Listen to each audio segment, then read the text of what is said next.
Namo Vishnu Padaya Krishna Prastaya Bhutale Srimate Bhakti Vedanta Swami Iti Namahe Namo Vishnu Padaya Krishna Prastaya Bhutale Srimate Bhakti Vedanta Swami Iti Namine Namaste Saraswati Devi Gauravani Acharine Nirvasesha Sunyavadi Astachare Shatarine Namaste Saraswati Devi Gauravani Pracharine Nirvasesha Sunyavadi Astachare Satarine Jaya Shri Krishna Chaitanya Prabhu Nityananda Shri Advaita Gadadhar Srivasadi Gaur Bhaktivinoda Jaya Shri Krishna Chaitanya Prabhu Nityananda Shri Advaita Gadadhar Srivasadi Gaur Bhaktivinoda Hare Krishna, Hare Krishna, Krishna Krishna, Hare Hare, Hare Rama, Hare Rama, Rama Rama, Hare Hare, Hare Krishna, Hare Krishna. Krishna Krishna Hare Hare Hare Rama Hare Rama Rama Rama Hare Hare Hare Krishna Hare Krishna Krishna Krishna Hare Hare Hare Rama, Hare Rama, Rama Rama, Hare Hare. Hare Krishna, Hare Krishna, Krishna Krishna, Hare Hare.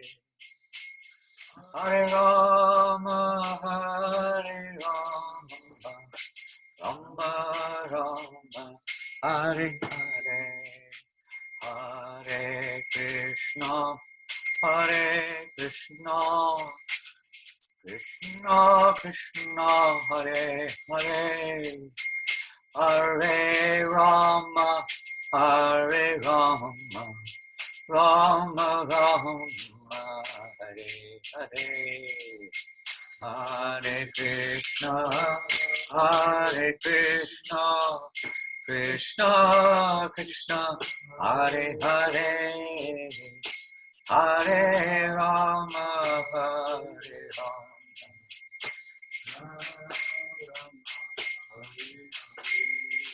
Hare Krishna, Hare Krishna, Krishna Krishna, Hare Hare, Hare Rama, Hare Rama, Rama Rama, Hare Hare.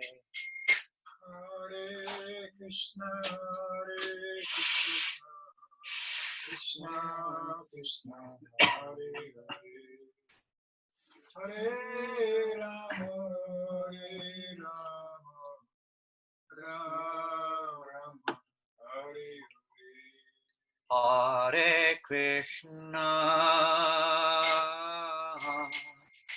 Hare Krishna, Krishna Krishna, Hare Hare, Hare Rama, Hare Rama, Rama Rama, Hare Hare, Hare Krishna, Hare Krishna, Krishna Krishna, Hare Hare, Hare Rama, Hare Rama, Rama Rama, Hare Hare, Hare Krishna, Hare Krishna, Krishna Krishna, Hare Hare, Hare Rama, Hare Rama, Rama Rama, Hare Hare, Hare Krishna, Hare Krishna,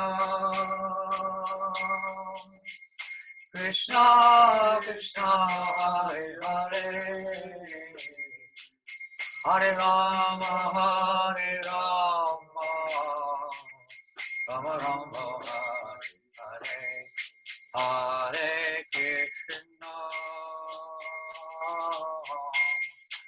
Krishna Krishna,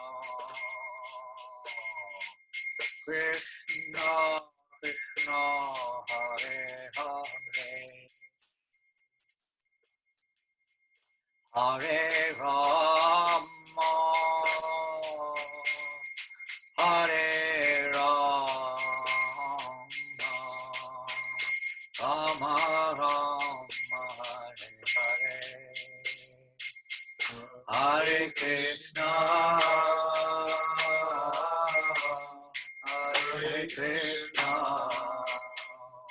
Krishna, Krishna Krishna, Hare Hare, Hare Rama, Hare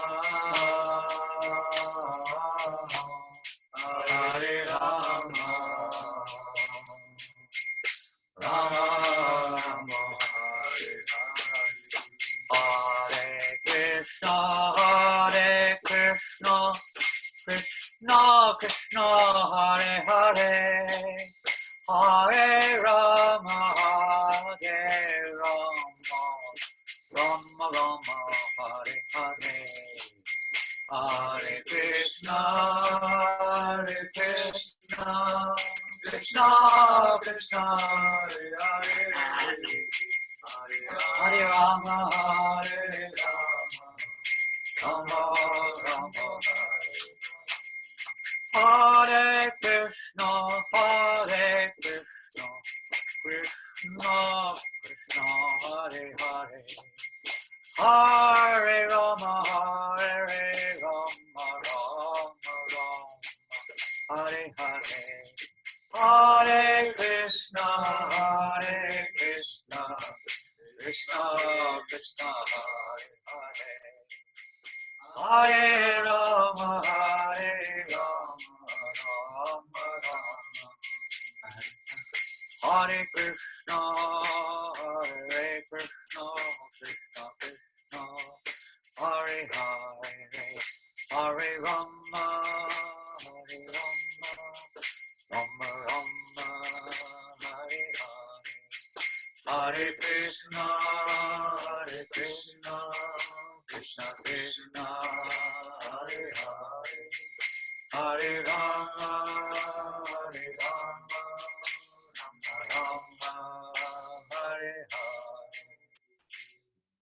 Jaya Radha Madhava Kunja Bihari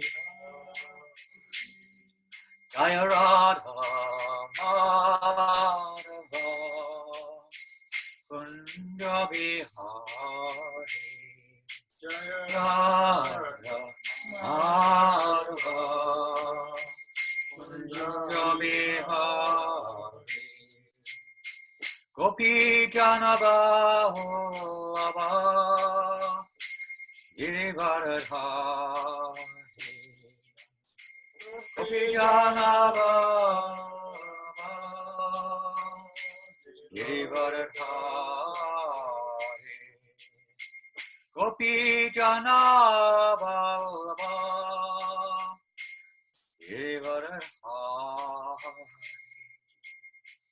Gopi Janabhava Girivaradhari Yashodanandana Vajajanarana Yashodanandana Vajajanarana Yashodanandana Vajajanarana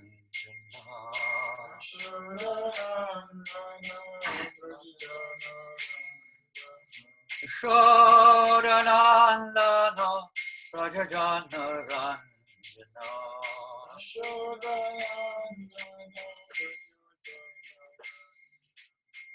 Yamuna Tiravanachari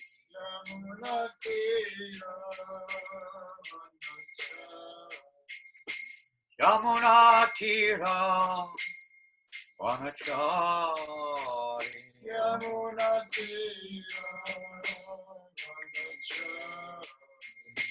Jaya Radha Madhava Kunja Bihari Jaya Radha Madhava Kunja Bihari Hare Krishna Hare Krishna Krishna Krishna Hare Hare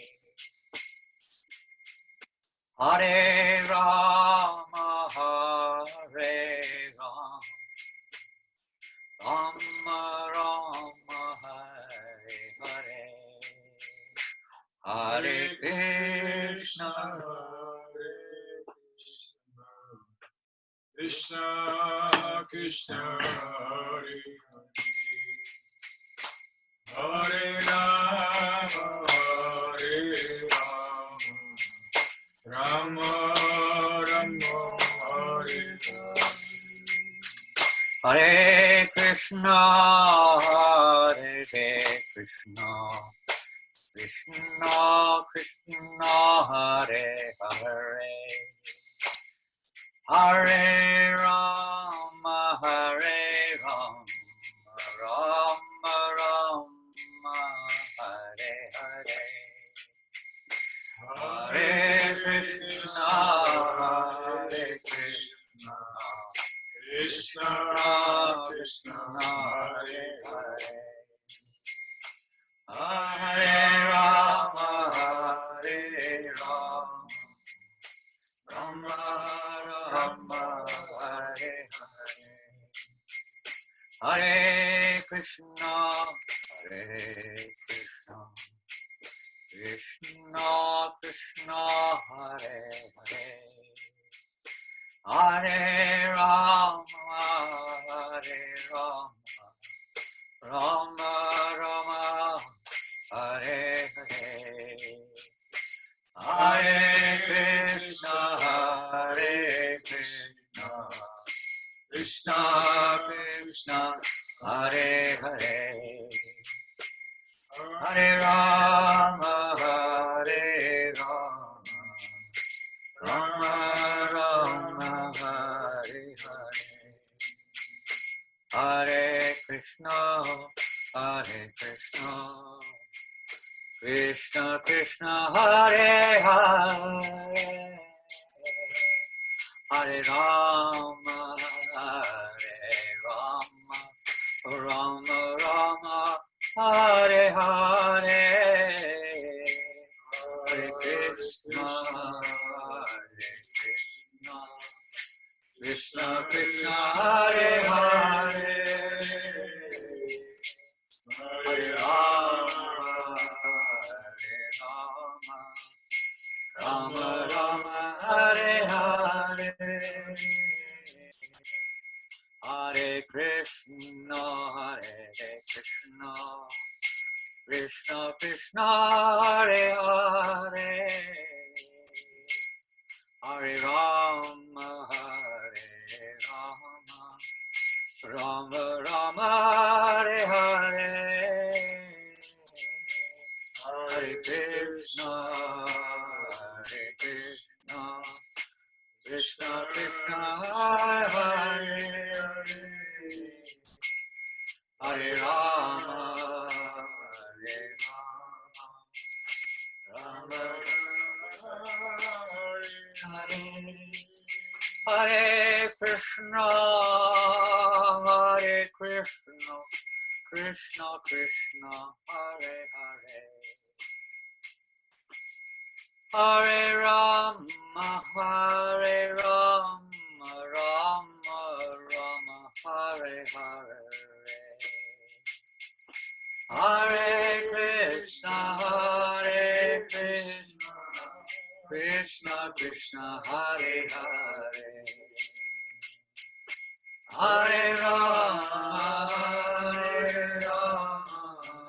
Rama Rama Hare Hare Krishna Krishna Krishna Hare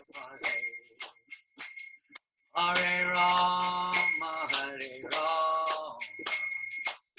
Rama Rama Hare Hare Hare Krishna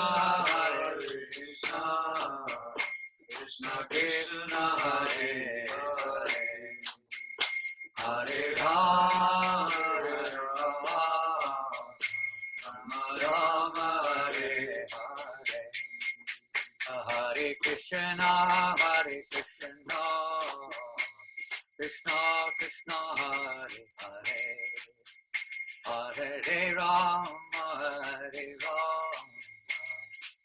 Rama Rama Hare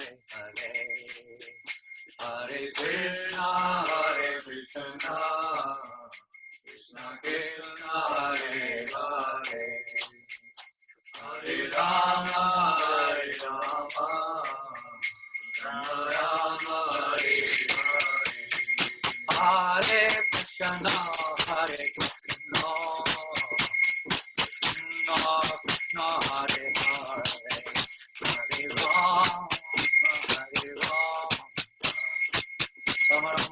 Hare Hare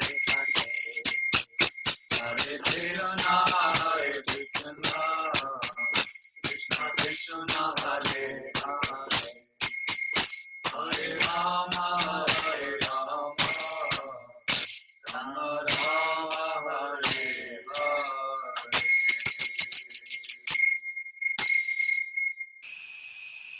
Jai Om Vishnupada Paramahamsa Parivraj Vicharya Shrota Satisha A.C.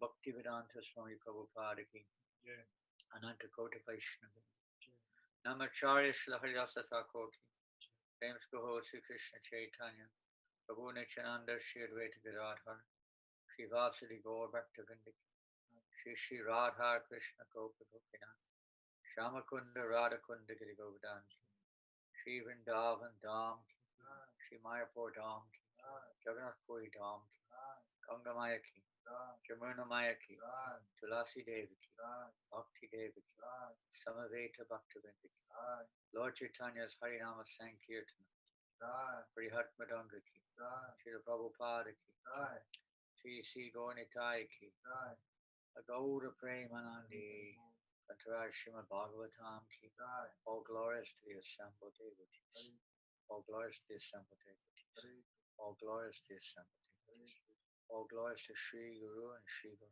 All glories to Sri Guru. Nama Om Vishnu Vidaya Krishna Prastaya Bhutale. Sri Mate Bhaktivedanta Swami King. Namaste Saraswate Devi. Gauravani Pacharini. Nirvasesha Shanyavadi. Pastacharya Shatani. Jai Shri Prabhupada. Panchakalpa Turubhyascha. Kripa Sindhubhyevacha. Patitanam Pavanebhyo. Vaishnavebhyo Namo Namaha. Om Namo Bhagavate Vasudevaya. Namo Bhagavate Vasudevaya.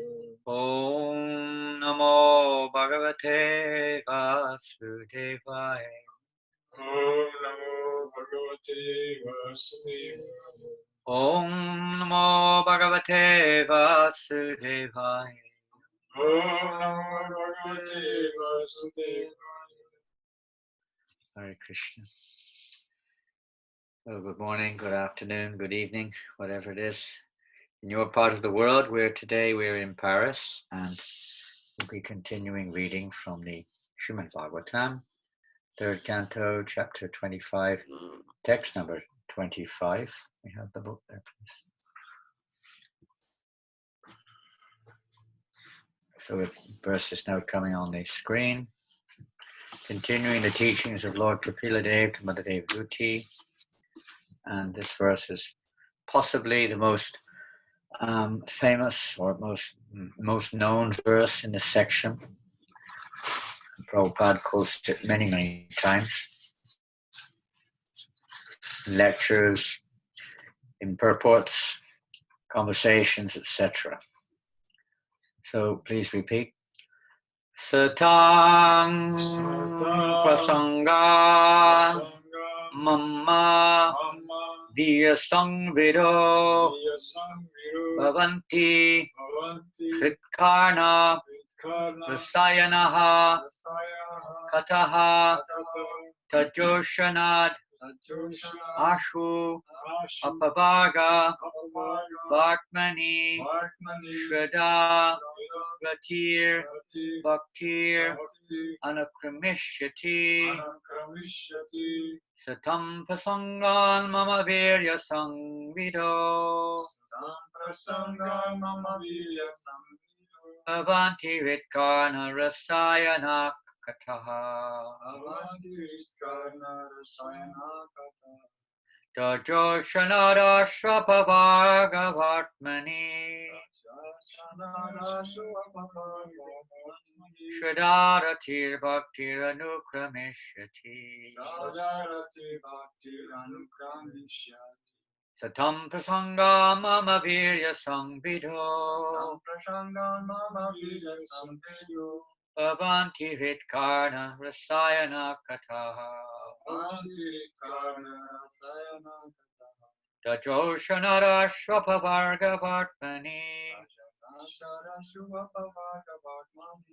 Shradharatir Bhaktir Anukramishati. Word for word. Satam, of pure devotees. Prasangam, or prasangat, through the association. Mama, my, virya, wonderful activities. Sangvidaha, by discussion of. Bhavanti, become. Krit, rit, to the heart. Karna, to the ear. Rasayanaha, pleasing. Kataha, the stories. Tat, of that. Joshanat, by cultivation. Ashu, quickly. Apavarga, of liberation. Vartmani, on the path. Shraddha, firm faith. Ratihi, attraction. bhakti, bhakti, devotion, devotion, anukramishati anukramish, will follow in order. follow, Translation and purport by His Divine Grace, Srila A.C. Bhaktivedanta Swami Prabhupada. In the association of pure devotees, discussion of the pastimes and activities of the Supreme Personality of Godhead is very pleasing and satisfying to the ear and the heart. By cultivating such knowledge, one gradually becomes advanced on the path of liberation, and thereafter he is freed and his attraction becomes fixed. Then real devotion and devotional service begin. Purport. The process of advancing in Krishna consciousness and devotional service is described here. The first point is that one must seek the association of persons who are Krishna conscious and who engage in devotional service. Without such association, one cannot make advancement. Simply by theoretical knowledge or study, one cannot make any appreciable advancement. One must give up the association of materialistic persons and seek the association of devotees, because without the association of devotees, one cannot understand the activities of the Lord. Generally, people are convinced of the impersonal feature of the absolute truth because they do not associate with devotees. They cannot understand that the absolute truth can be a person and have personal activities. This is a very difficult matter, difficult subject matter. And unless one has personal understanding of the absolute truth, there is no meaning to devotion. Service or devotion cannot be offered to anything impersonal. Service must be offered to a person. Non-devotees cannot appreciate Krishna consciousness by reading the Srimad Bhagavatam or any other Vedic literature wherein the activities of the Lord are described. They think that these activities are fictional, manufactured stories, because spiritual life is not explained to them in the proper mood. To understand the personal activities of the Lord, one has to seek the association of devotees, and by such association, when one contemplates and tries to understand the transcendental activities of the Lord, the path of liberation is open and he is freed. One who has firm faith in the Supreme Personality of Godhead becomes fixed, and his attraction for association with the Lord and the devotees increases. Association with devotees means association with the Lord. The devotee who makes this association develops the consciousness for rendering service to the Lord, and then being situated in the transcendental position of devotional service, he gradually becomes perfect. Shri Prabhupada Ki Jai. Hare Krishna. Well, last week we also discussed this verse, and if my memory serves me right, we discussed also a little bit about the quality, so to speak, of our association, and the effects of the types of the quality of the association which we have, and how if we want to rise above the platform, developing deeper, genuine faith, fixed faith in devotional service, or in Krishna, one has to have the association of more advanced devotees. There's the association of devotees on a lesser level of devotional service. It is not easy to advance beyond bhajana kriya, or the practice of devotional service, which probably is the case with many of us, where our association is not as strong as is required to make that change from attachment or affection towards the material world to firm faith or fixed conviction in pure devotional service, with no more interference or no more attraction for the material objects. But the principle of association with devotees is the most important practical principle in terms of our advancement, even in chanting Hare Krishna or studying scriptures. To do it independently, in some circumstances, you could say we are in that situation, but as much as possible, we should desire as we heard in the previous verse. We should develop the desire to associate with the devotees of the Lord, because it's by their association that our capacity, our ability to hear, not only the subject matter to be heard, but our ability to hear the subject matter, it can also be, you could say, become more eligible, become more purified in consciousness by serving those devotees and by associating with them and picking up on their mood and their attraction for hearing the messages of Godhead. In the verse today, there's some, I think we may have mentioned some last week, I can't remember, but we see there's some very special words there in this particular verse. Every word is very special. We've already covered prasanga, the association of devotees of Satam Prasanga. We've covered that, or we've heard that from Kapila Dev in previous verses. This Rasayana Kataha, this stories, Prabhupada translates it stories.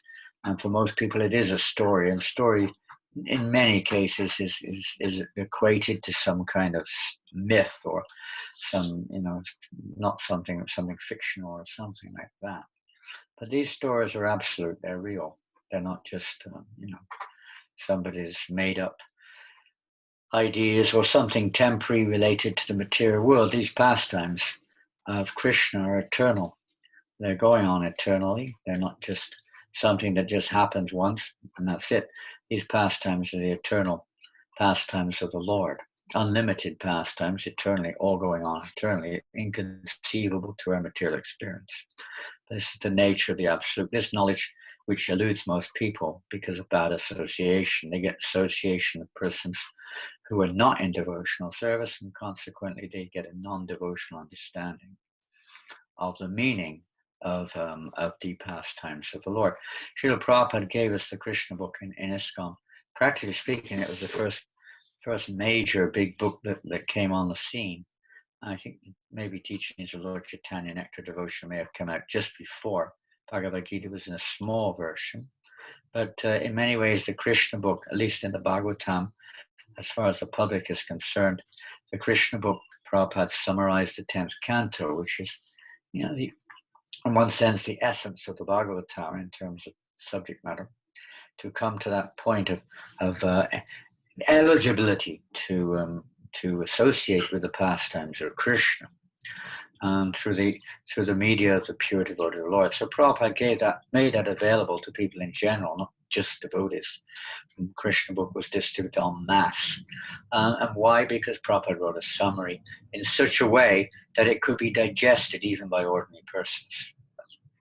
Maybe they don't want to take it, but in principle they could understand or get the eligibility to, at least to some degree, to appreciate the pastimes of Krishna, because it's being delivered by the mercy, by the media of the pure devotee of the Lord, in that particular form, digestible form, the Krishna book.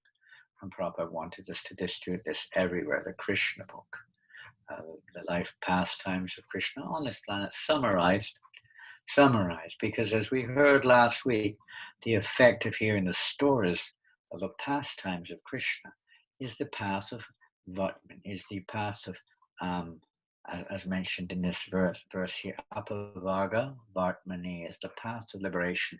Freedom from what? Not freedom from our so-called being, suppressed in the material, but freedom from our attachment to the material, freedom from our attraction from the sense objects, that which is keeping us bound up in this material world. Our attachment to trying to enjoy the objects of the senses in this world has to be transformed. Attachment, we cannot give up attachment. It's a matter of transferring our attachment from the material to the spiritual. So by the association of pure who have the empowerment, the eligibility, the capacity to transform material, what apparently seem to be material objects, into spiritual. And the same in our heart, they can change our hearts by filling our hearts with topics concerning Krishna or service to Krishna. They engage us in this way. So such is the importance of association with persons who know the science of Krishna consciousness, not just know it theoretically as Prabhupada here, but literally realize that realization of this subject matter of Bhagavad Gita, Srimad Bhagavatam, it awakens or evolves in the association of devotees by conversing with each other, discussing these topics, just like we see in the Bhagavad Gita, Machita Magapanapana, Bodhayanta Paraspram, Katintaschamanachanta Shanticha, Ramanticha. The devotees, the thoughts of my pure devotees dwell in me, their lives are surrendered to me. They derive great bliss and satisfaction. Always they derive great pleasure in this association of conversing with each other. Topics concerning Krishna or the path, the devotional purpose of the Hare Krishna, to come together in different places, maybe slightly different, but in principle, our association now has in the last few months become maybe a little different in one sense. Mostly now it's what we call online through Zoom conferences, or Zoom classes, or whatever it is. Sometimes maybe other methods. But a lot of it is now a little different. It's not sitting down necessarily in a temple with 100 devotees or whatever and hearing from a speaker and being physically sitting there, but rather online. And we can hear classes associating with great souls all over the world who are sharing this opportunity to get this satam prasangat, this opportunity to associate with great devotees of the Lord and hear this Krishna Katha, and thus experience rasayana, or pleasure, the pleasure in the heart and ear by hearing Krishna Katha from the right source. And this is the path, Apavarga Vartmani, the path of freeing us from the material world, because gradually, as this verse also explains, bhakti anukrimishati, follows, devotion follows one after the next in that proper association. If someone's got something, we can only get what they've got. When we associate with pure devotees like Srila Prabhupada, then, and devotees who are sincerely following Srila Prabhupada, then we're on the path. We're on the right path to pure devotees. That's why we take direction from those who are taking direction from Srila Prabhupada to guide us out of this bondage, out of this dense darkness which we're in, of seeing everything from our own conditional mind and intellect, and judging everything accordingly. So we get an imperfect understanding of the philosophy, an imperfect understanding of the process, an imperfect understanding of the conclusion of who we are, who others are, and so on and so forth, and what is right and wrong. We have imperfect discrimination, imperfect capacity to analyze. But in the association of pure devotees, gradually the heart becomes, consciousness, when we say heart, becomes purified. So our vision or our ability to pick up and perceive what is being discussed or what is being explained becomes clearer and clearer and clearer in the association. Just like as the sun is rising, everything becomes clearer. Or maybe when we wake up, our eyes are a little fuzzy, we can't see very well. We've been blinded by darkness or sleep. So when we wake up, it does take a little time for the eyes to refocus. As long as we don't go back to sleep again, gradually we'll start seeing things a little bit more clearly. So let us hear from a pure devotee of the Lord now, a little bit related to this subject matter. It's been weeks since we really meant to share this, and I may be a little bit out of order in terms of my original constant idea of presentation. But we'll start with the first canto, and we're going to be hearing some of the, related topics in terms of this particular verse. We're going to start off with the desire. Without desire to hear, of course, any hearing, even without desire, the devotees of the Lord Chaitanya's Sankirtan movement, even those who are not willing, are eligible by the mercy of Lord Chaitanya, at least hear the holy name. But if we really want to progress in devotional service, the general principles, we have to develop a desire to hear about Krishna. In whatever relevant form it is for us. Not that we jump over, tell me about the 10th canto straight away, the pure devotee. If that's what they consider is relevant, then they'll give it to us like Prabhupada did with Krishna. But in principle, the pure devotees of the Lord, they give us the necessary prescription which is relevant to our present, what we call adhikar, or eligibility to hear. It's the same with the Srimad Bhagavatam. Bhagavatam, again and again, Prabhupada said, we don't jump straight into the 10th canto, and particularly not into the pastimes of Rasa Lila, or the intimate pastimes of Radha and Krishna and the gopis, but rather we go through 9 cantos and we gradually start to understand the truth. Something's happening here. Pardon? It's okay.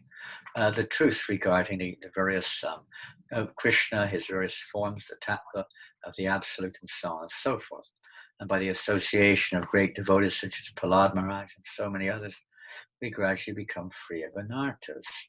Even in the 10th canto, in principle, it's not absolute, but in principle we see the importance, and in terms of, you could say, chronological importance of the killing or the removal of various anarthas. The killing of various demons takes place in the pastimes, as we read them in the 10th canto, right from the beginning of Putana and through various other demons like Krinavarta and so on and so forth, who were killed by Krishna, some by Balaram. And this represents also the removal of obstacles on our path, various types of anarthas, etc. So that one actually develops a genuine desire. But even if that isn't the case, in the association of pure devotees of the Lord, nonetheless, a desire to hear the truth, to hear these messages can be evoked. And even if we are not having a particularly strong desire at all, somehow or another, if we're in the association of those who do, we also gain great benefit being in that association and hearing these transcendental subject matters of hearing and chanting in the association of pure devotees. This movement is specifically meant to churn, to facilitate, to practically offer this opportunity for people and for us to get this opportunity in the association of devotees to hear these topics, which will cleanse our heart and awaken our attraction to hear more. So let's see what the sages of Naimisharanya have to say about this. Well, they've taken shelter of Suta Goswami to begin with. This is in the first chapter of the first canto, rather. So it's the first chapter of Bhagavatam. So we're going to start with text number 16 and just read a few verses, just to see their mood, just to see their enthusiasm, to hear this subject matter. We'll go back a couple of more verses actually too. Let's see, to text number, let's see, we can go back to all of them, but we'll go back to text 13. They say, enlighten us, O Sutta, about the personality of Godhead and his incarnations. We are eager to learn those teachings imparted by previous masters, for one is uplifted by hearing them. Uplifted means we're lifted above the delusion that we're in, the forest of delusion. We're so much absorbed in the temporary things and the modes of material nature in this world. So by hearing from the right source, this can lift us above it. Just like when we go above a cloud, when we're under the cloud, things are very, whatever they are, they're dull. We can't see the sky. We seem to be in a very limited space almost. When the clouds are, we rise above the clouds, then the sun is shining. Even sometimes there's a big storm, but when we rise above the clouds, there is no storm. So like that, in the association of those who are transcendental, we take shelter of their lotus feet above the water of the material world, and we're no longer affected by what goes on underneath the clouds. So then we're going on to text number 16, 15 maybe. O Sutta, those great devotees who have completely taken shelter of the lotus feet of the Lord and it won't sanctify those who come in touch with them, whereas they sanctify only after prolonged use. It's much more powerful than many times the great devotees of the Lord. Of course, for people in general, going to holy places of pilgrimage are very, very valuable. They're very important. But many times the devotee, what are the use of going to these holy places of pilgrimage? The real holy places of pilgrimage are where pure devotional service is practiced. One would hope to see that pure devotional service is in the holy places of pilgrimage also. Otherwise, Janet Yashivai, what's that verse? Tirtha Bolisha Lena Kaichik, Janesha Vigesha Eva Gokara. If one goes to the holy places of pilgrimage just to take a bath and doesn't take advantage of the pure devotees who are residing there, then to Eva Gokara, one is really no better than an animal. And the purpose of going to the holy places of pilgrimage is ultimately is to get the association of pure devotees, to hear from them, not just to go there with one's baggage, take a bath and go back again. Who is there, in text 16, the sages say, who is there desiring deliverance from the vices of the age of Kali, who is not willing to hear the glories of the Lord? Oh, who is there amongst us? If we really want to get free of the vices of the age of Kali, it doesn't just mean, meat eating, intoxication, illicit sex, and gambling. There are many vices. The ultimate vice is to identify with the body. Prabhupada said this is the original sin. All of the sins come from this identification of the self with the body. So this can be, most people don't think of this as a disease of life, but it is actually the cause of all of our problems, sufferings in this world are due to false identification. So false identification can be removed in the association of devotees. So who is not willing to hear the glories of the Lord? Well, we know who's not willing from other places in the Srimad Bhagavatam, who is not willing to hear the messages of the personality of Godhead. Those who are killers of the self. This is described, in fact, we'll read that in the next verse. In fact, we can read it now, just for the sake of it. We're on that subject. We may as well go there right now. I'm not quite sure why this marker is there. Oh, there's another marker. This is in the 10th canto, first chapter, text 4. It's interesting, Prabhupada, when he wrote the Krishna book, this is the verse he put right in the front of the book. It's a very, you could say, foundational verse for the 10th canto, spoken by Parikshit Maharaj, actually, to set the scene for the whole 10th canto. And he says, Nivrittatar Shupagimana, Pavoshadash Chotramanovirama, Gautama Shloku Gananavadat, Poman Virijeta, the personality of Godhead, is performed in the Parampara system. That is, it is conveyed from spiritual master to disciple.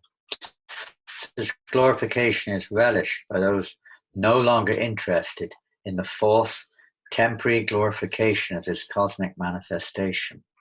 Descriptions of the Lord are the right medicine for the conditioned soul undergoing repeated birth and death.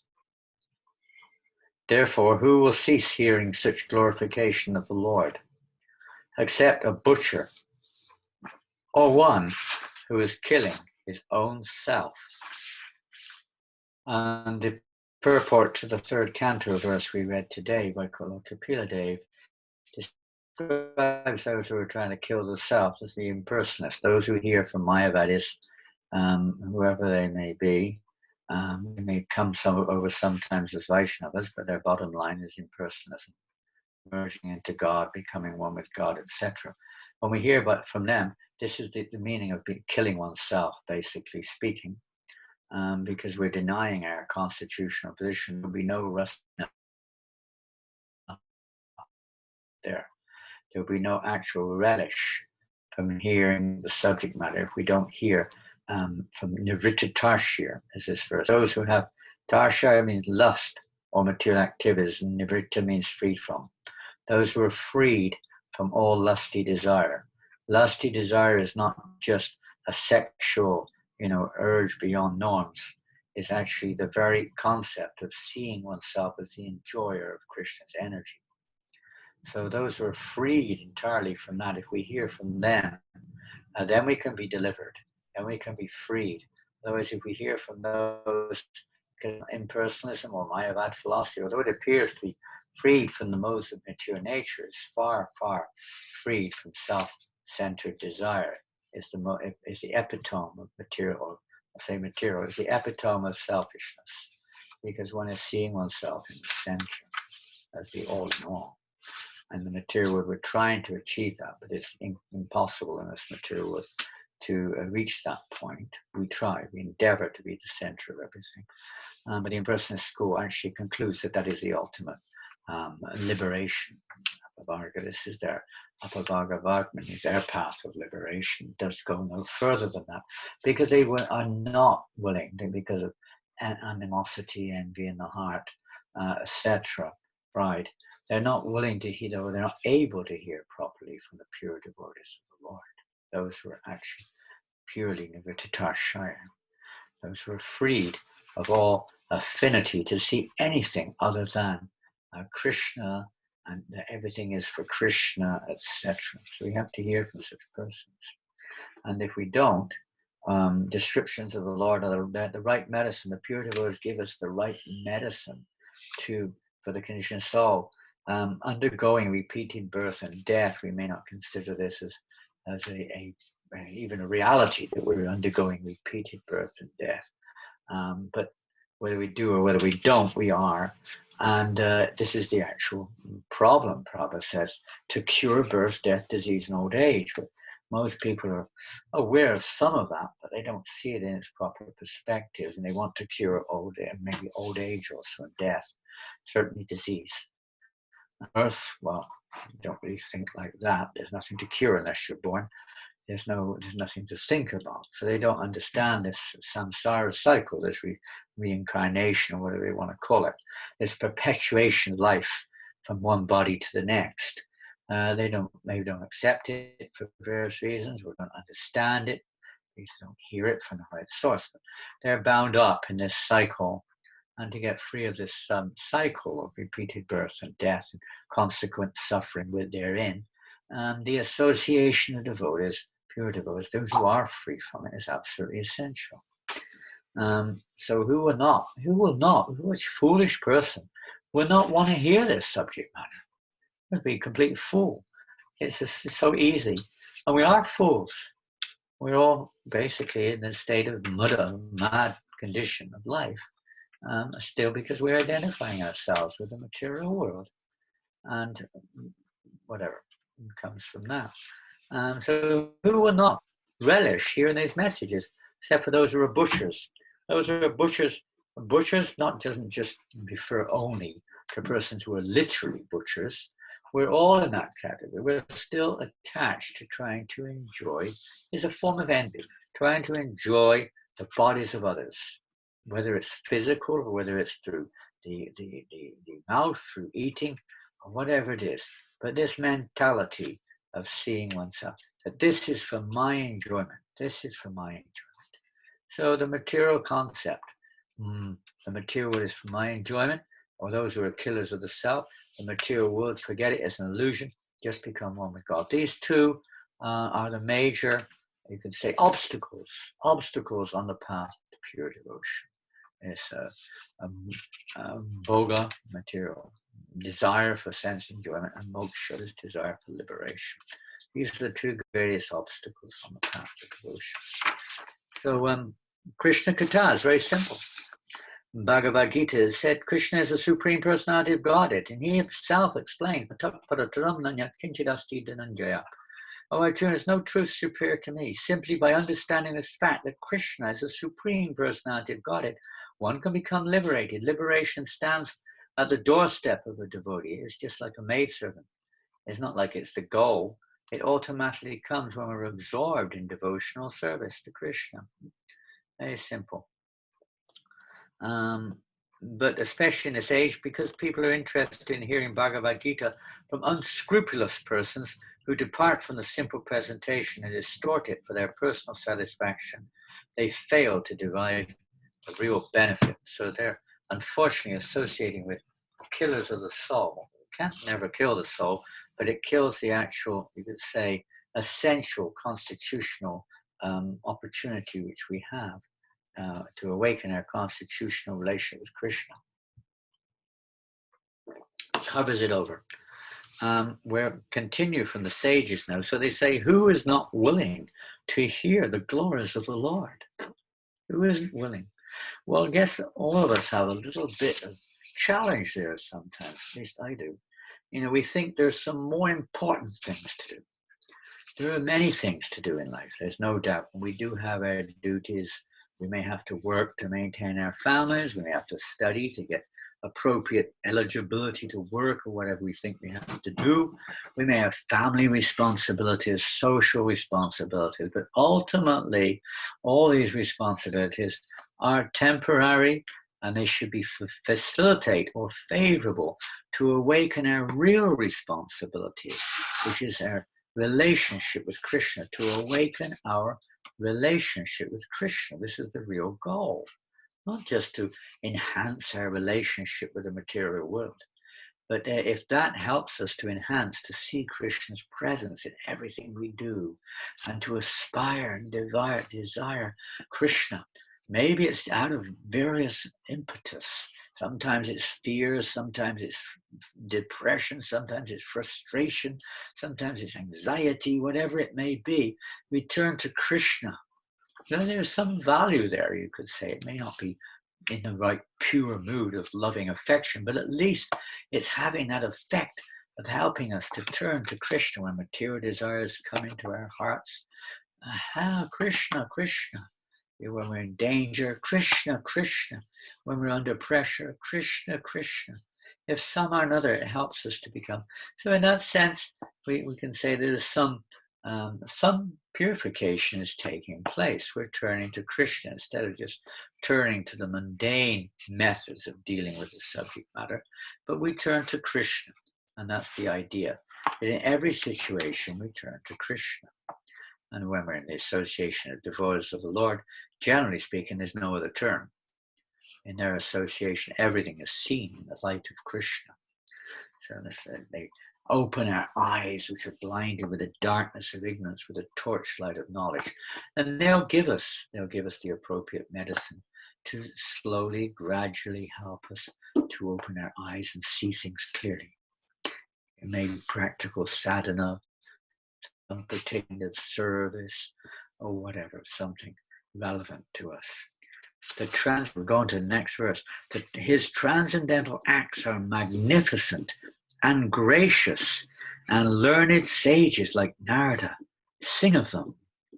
They sing them. It's not just some, it's not like us. We may have seen, what did I hear? What's that verse I heard from the Bhagavad Gita? Someone asked the question, we were thinking, I'm trying to remember something.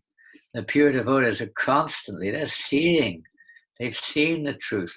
They're constantly sharing, like Bhakti Siddhanta Saraswati Maharaj. One time, one gentleman in Calcutta said, how can you write a magazine every day about Krishna? Bhakti Siddhanta Maharaj had his daily newspaper about Krishna consciousness. So they were asking, this man was asking, how can you do that? He said, what do you mean, how can I do that? And he said, how many newspapers are there in the world now? Maybe not so many, we go online now. But in those days, and even more so later on, last century, the middle of last century, there were hundreds and hundreds and hundreds of thousands of different newspapers all over the world, and so many editions of the same newspaper, morning edition, noon edition, evening edition, thousands and thousands of newspapers, and people will be buying this one and buying that one, comparing the news of this one with that one, completely absorbed in the mundane news. Every day in hundreds and hundreds of different languages, hundreds of thousands of newspapers are coming out, local ones, national ones, regional ones, etc. So many publications. Bhaktisiddhanta Maharaj said, if you can think of something every day to write in a newspaper to captivate people's attention of this tiny, insignificant, tiny material world, which has, practically speaking, this Earth planet is just like a spot, like a grain of dust in the universe. And this universe is like a mustard seed in a sack of mustard seeds. And this whole material, the whole the whole material energy is but a small fraction of Krishna's opulences, of his power, of his energies. And on this teeny weeny little planet that we're on, we can think of so much stuff to talk about, to write about, to churn. So what the speaker said, of the spiritual realm, I could give you every moment a book about Krishna and it would never say the same thing twice. But you're not ready. You can't hear the first thing, practically speaking. There's unlimited, the spiritual world is unlimited, and we're so absorbed in this tiny, insignificant material world. We're one of billions of humans on this planet, trillions of living entities in movable forms. And we're so absorbed in our little teeny world as if it's the universal center, completely forgetting the reality and even our own glory, our own spiritual position, completely forgetting it. This is another form of killing the self, totally oblivious to our spiritual identity and our spiritual activities. We make this material, everything so important, everything so significant, And not only is it in terms of you could say dimension, but in terms of time. We're in this little tiny space and this little tiny era in time. It's so tiny in terms of even the universe, which lasts 312 trillion years or whatever it is. It's this moment in time is so short, just a few years in this body, and that's the end of our whole dream. The whole drama of this life is over, except for the reactions. But it's all such a short thing. We make such a big issue of it. But this human life is so valuable.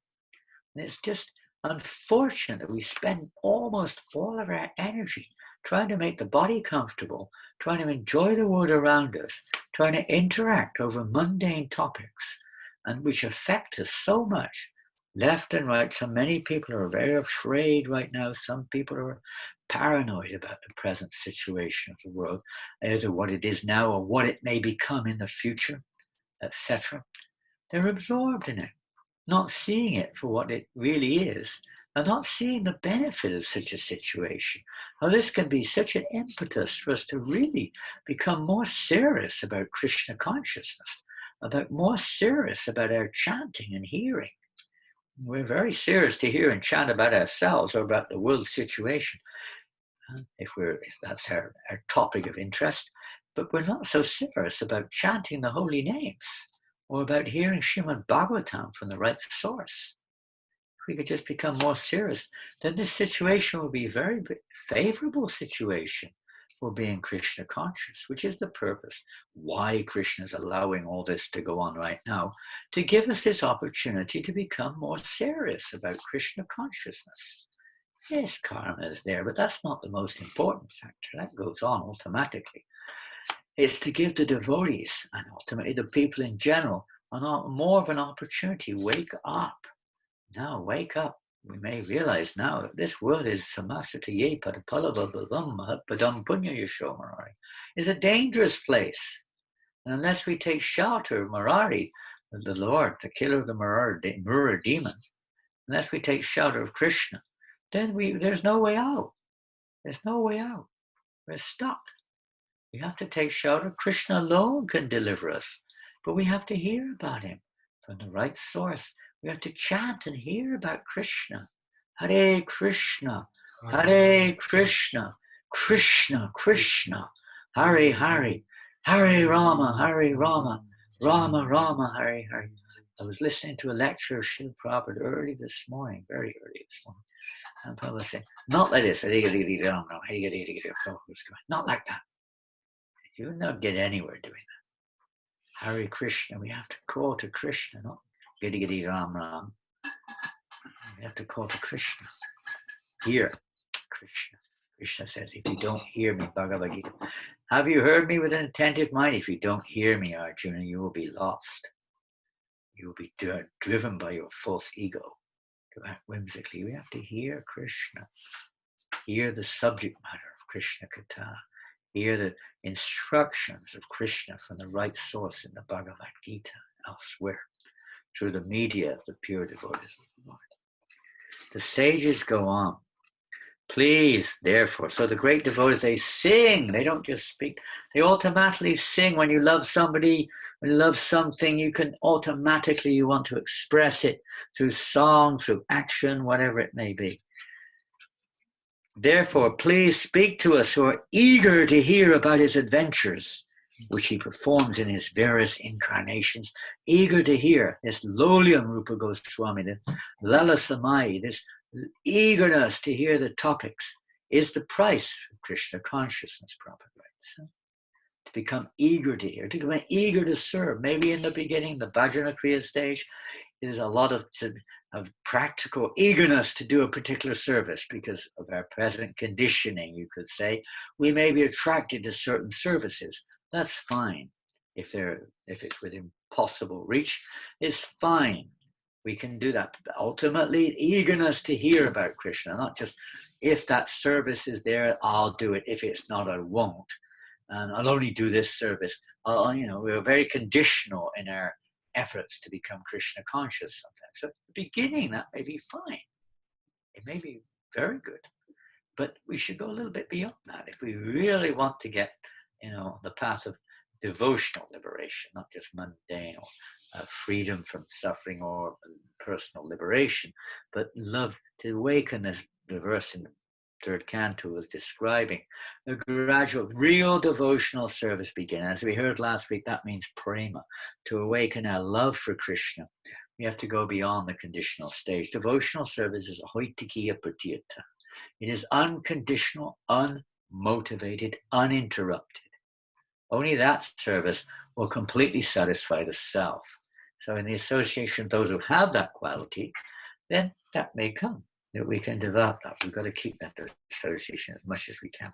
Oh, wise Sutta, please narrate to us the transcendental pastimes of the Supreme Personality of Godhead's multi-incarnations. Such auspicious adventures and pastimes of the Lord are performed by his internal powers. They are not material, they're spiritual. They're performed by his internal powers, which includes his internal associates and all the various relationships between the Lord and his associates. We get the opportunity to hear about these wonderful interactions. Then the next verse, text 19, they say, we never tire of hearing the transcendental pastimes of the personality of Godhead, who is glorified by hymns and prayers. Those who enjoy association with him relish hearing of his pastimes at every moment. Not just once a week, at every moment they relish it. You can't give it up once you have something like this. Like even in the material world, sometimes a boy or a girl becomes so attached to the other partner. Even at work, at college, they can't concentrate. They're infatuated with the objects of their sense enjoyment. It may be some even impersonal object of some kind, or some identification with something which is going on. Their minds are infatuated with it. And in every situation, even at night, they're dreaming about it. It's like, of course, time comes along and separates, and not only that, karma comes along and creates disturbance. But in principle, it's a perverted reflection of this nature of the pure soul, who is absolutely, fully absorbed in every way in their relationship with pleasing Krishna, how to please Krishna. And there's nothing else on their consciousness. They just want only that, Krishna, nothing else, Krishna. So the sages of Naimisharanya are very, very eager now. They're very eager. They want to hear.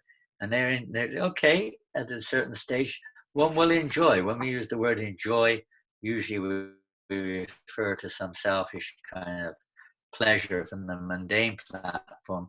But in the spiritual realm too, you cannot take away the fact that the living entity is also great happiness. It's not just a kind of a selfless, blindless kind of like almost like slavery or something. We exist simply for the sake of pleasing Krishna. It's true, but that's not a one-way traffic. Krishna reciprocates as Krishna is very pleased with the loving devotional service of a devotee. The devotee is very pleased too, because this is the most satisfying thing for the soul. This is the love is reciprocal. Said even the devotee experiences even more ecstatic emotions than the Lord in his own little way. That's why the Lord takes the form, Krishna takes the form of Gauranga or Lord Chaitanya to experience the love that the devotee experiences in relationship with himself, which is even sweeter in its own little way, we're jivas, and ever increasing. So it's unavoidable.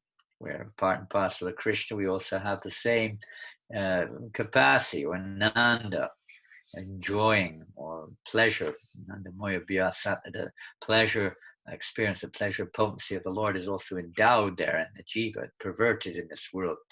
And by the three modes of material nature, etc., comes out in all kinds of varieties of distortions.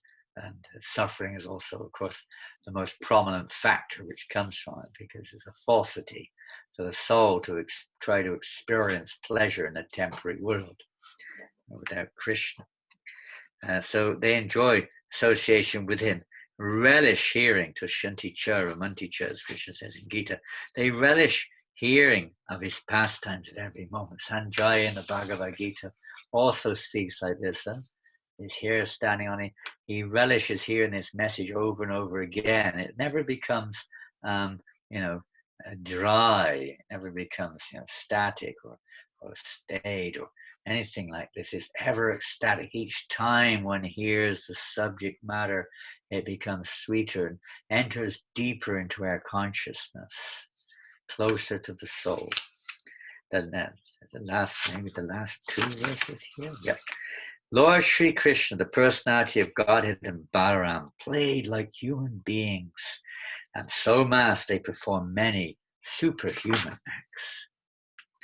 Knowing well that the age of Kali has already begun, we are assembled here in this holy place to hear at great length the transcendental message of God, and in this way perform sacrifice. We wouldn't normally look at it so much as a sacrifice, but it is a sacrifice. What does a sacrifice mean? To different people, it may mean different things, but for a devotee, it means giving up our self-centered idea of pleasure and to absorbing ourselves in that activity which will bring pleasure to Krishna. This Sankirtan Yagya Sankirtanam prayer, Yajantihi Sumeda Shaha. This Yagya Sankirtanam prayer. This is the Kali Yuga, this is the yajna, the sacrifice for Kali Yuga, is to absorb ourselves in Sankirtanam. Hearing Bhagavatam is kirtan, or Shravanam from our point of view. Speaking Bhagavatam is kirtan, so it's Shravanam Kirtanam, the holy name. We say we're going on Sankirtan, but Sankirtan should be all the time we should be on Sankirtan. That's the ideal, Kirtaniya Sadhari. We're going to develop the eligibility, this humility, tolerance, respect, etc., which Lord Chaitanya speaks about in the Sikshastakam, etc. In the association of devotees, we can develop the humility, tolerance, and respect for others, and not expecting any respect at all for ourselves. Maybe we're not quite there yet, but the proper association of devotees helps these qualities to evolve. So then Kirtaniya Sadhari, so we can chant the holy name or hear Bhagavatam, even if we're not physically hearing it, it's in our hearts. We're remembering it, or we're reciting it, or we're chanting and hearing the holy names of Krishna. We're going, when we say going on Sankirtan, today we're going on Sankirtan in Paris. We've been going out every day this week on Harinam Sankirtan, and I've just been chanting. Some of the devotees have been just doing books. In France, things have kind of opened up. It's kind of opened up in terms of the public anyway. Sankirtan, we say going on Sankirtan, but Sankirtan should be always there. When Prabhupada in 1976 was in New Mayapur, France, in the farm here, he said, is Sankirtan going on? And devotee said, oh, well, once a week we go, Prabhupada, on Sankirtan. Why only once a week, Prabhupada said. And the devotees say, oh, it's too difficult, Prabhupada, it's so far from the city. And Prabhupada, I'm not talking about the city. Sankirtan should be going on all the time here in the temple. That's Sankirtan. So wherever we are in the home, wherever we can, obviously we can't externally at least do it everywhere, maybe in the office or in the workplace, in the school or whatever, it may not be so practical, but internally and as much as we can externally, the Sankirtan should be going on as much as we can. And ultimately it meaning seeing everything in relation with Krishna. We may take a little while before that comes, but at least we try to chant the holy name of Krishna wherever we can, wherever we go, in our homes, in the bathroom, in the kitchen, wherever it's practical, we try to chant or hear the holy name of Krishna or the pastimes of Krishna. These pastimes act like autumnal rains on a muddy heart. They cleanse the dirty, muddy heart in a very cleansing, very soothing, very purifying, therapeutic, whatever you want to call it. They have this magical effect, even without knowing it. To hear the Krishna book from Prabhupada or pure devotees of the Lord has a magical effect on our consciousness, especially when we're in the association of devotees, hearing and chanting. So we're going to now we're going to finish in a few minutes. I'm going to read one more verse. This is also from the 10th canto, and we'll leave the rest to next time. There's many wonderful related topics and verses regarding this subject matter. This is also in the 10th canto, and we may have touched on it briefly at the beginning of last week. It's like between material and spiritual. When Lord Chaitanya Mahaprabhu was discussing with Ramananda Roy on topics of perfection of human life, Lord Chaitanya was pleased, you could say, with Ramananda Roy's statements of how to attain perfection, even up to the point of Sarvadharma Pratyagya. But he said, still, this is an influence, surrender unto me, give up all other forms of religiosity. It certainly is a very significant verse indeed. But he said, speak more, go further. It's not just about Varnashram or Karma Yoga or even acting in knowledge, etc. All these things are steps towards the real turning point. The real turning point came when Ramananda Roy quoted this verse in the 10th canto, 14th chapter. This is spoken by Lord Brahma. Many, many significant verses in the 14th chapter of the 10th canto. And it's kind of interesting. Prabhupada, for some reason or other, left us in terms of the translation of the Bhagavatam on the 13th canto of the 13th chapter of the 10th canto. And he translated some of the verses. And I think this is one of the ones which, he gave this translation elsewhere, maybe in Chaitanya Charitamrita or somewhere. He gave this translation to this verse, 10:14:3. And this spoken by Lord Brahman. Jnane prayasam udapasya namanta eva jivanti sanmukuritam vidyavaripartam stane stita shutikatam tanuvan manobir ye prayaso jita jito pyasitais trilokyam. And Lord Brahma says, those who, even while remaining situated in their established social positions, throw away the process of speculative knowledge, and with their body, words, and mind offer all respects to descriptions of your personality and activities, dedicating their lives to those narrations which are vibrated by you personally and by your pure devotees, certainly conquer your lordship, although you are otherwise unconquerable by anyone within the three worlds. It's along the line of today's verse. Remaining in one situation, Lord Chaitanya didn't, when he was with the Kurma Brahmin who wanted to leave his situation, Lord Chaitanya said, no, Yada Deka Tara Kara Krishna Upadesh. So you stay where you are and you study Srimad Bhagavatam, Bhagavad Gita, etc. And you preach that message to others. As you have realized that you preach it to others, and even more realization comes by sharing it with others. Those who, even while remaining situated in their established social positions, it's not about changing one's position, it's changing one's consciousness. But again, the same point is here, throwing away the process, speculative knowledge, which generally leads to the impersonal concept of the absolute. So putting that aside, don't go down that path.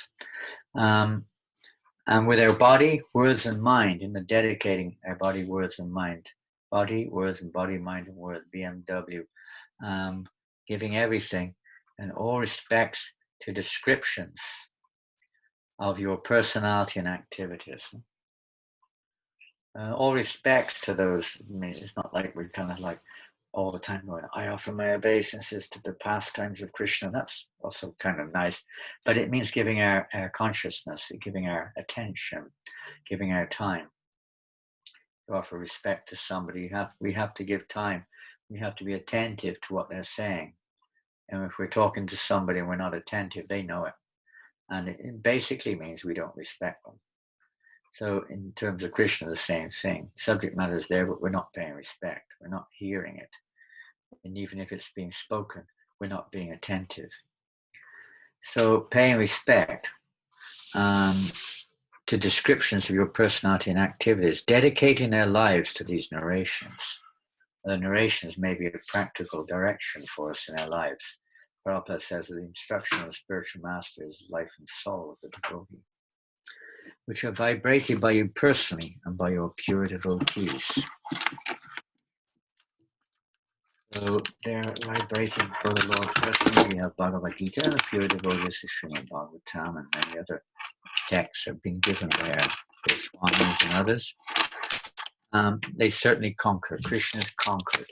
He's conquered when we pay that respect to his words or the words of his pure devotees. That conquers Krishna. He becomes conquered. Although you are otherwise unconquerable, you cannot be conquered by any amount of austerities, study of the Vedas, charitable acts, whatever it may be, following Chaturmasya, this thing, that thing. So many things people may do, making up their own, in many cases, speculative process, other cases, following bona fide processes, but not on this level, but bona fide processes of elevation, etc., do not capture Krishna's heart. Following religious practices, all of this may be good for our gradual progress, but it doesn't capture it. Krishna's not conquered by it, but he's conquered when one comes to this platform of paying proper respects to his pastimes or topics concerning him, spoken by him or by his pure devotees of the Lord. He's conquered by this. And consequently, of course, because he's conquered, we're also conquered. Our hearts are captivated by this. When our hearts become captivated by the subject matter, Krishna is conquered. Krishna is conquered. And when he's conquered, it's like us. Any person, if somebody completely takes shelter of us, generally speaking, we afford them all protection we can. We feel indebted. We feel so much we want to help them because they're taking shelter. This is the process of taking shelter. All of the sadhanas that we perform, all of the institutional arrangements that are required to facilitate the environment for our devotional practices are leading to this point of being conquered by the personality of Godhead's pastimes, conquered by his form, conquered by his name, etc. Captivating our consciousness like this, addicted. Yes, we become addicted to Krishna Katha instead of addicted to Gramya Katha, some other Katha. So this is, again, we're moving forward in this. We can go on forever and ever. Every verse of the Bhagavatam, in one sense, is related to this subject matter. We're just selecting a few which are perhaps a little more specific. So we'll carry on with more wonderful verses next week from Srimad Bhagavatam. I don't know whether it'll be Wednesday. We'll have to see. We're on the move a little bit now in terms of, at least in France. So we'll see. But probably on Wednesday. If not Wednesday, then Saturday.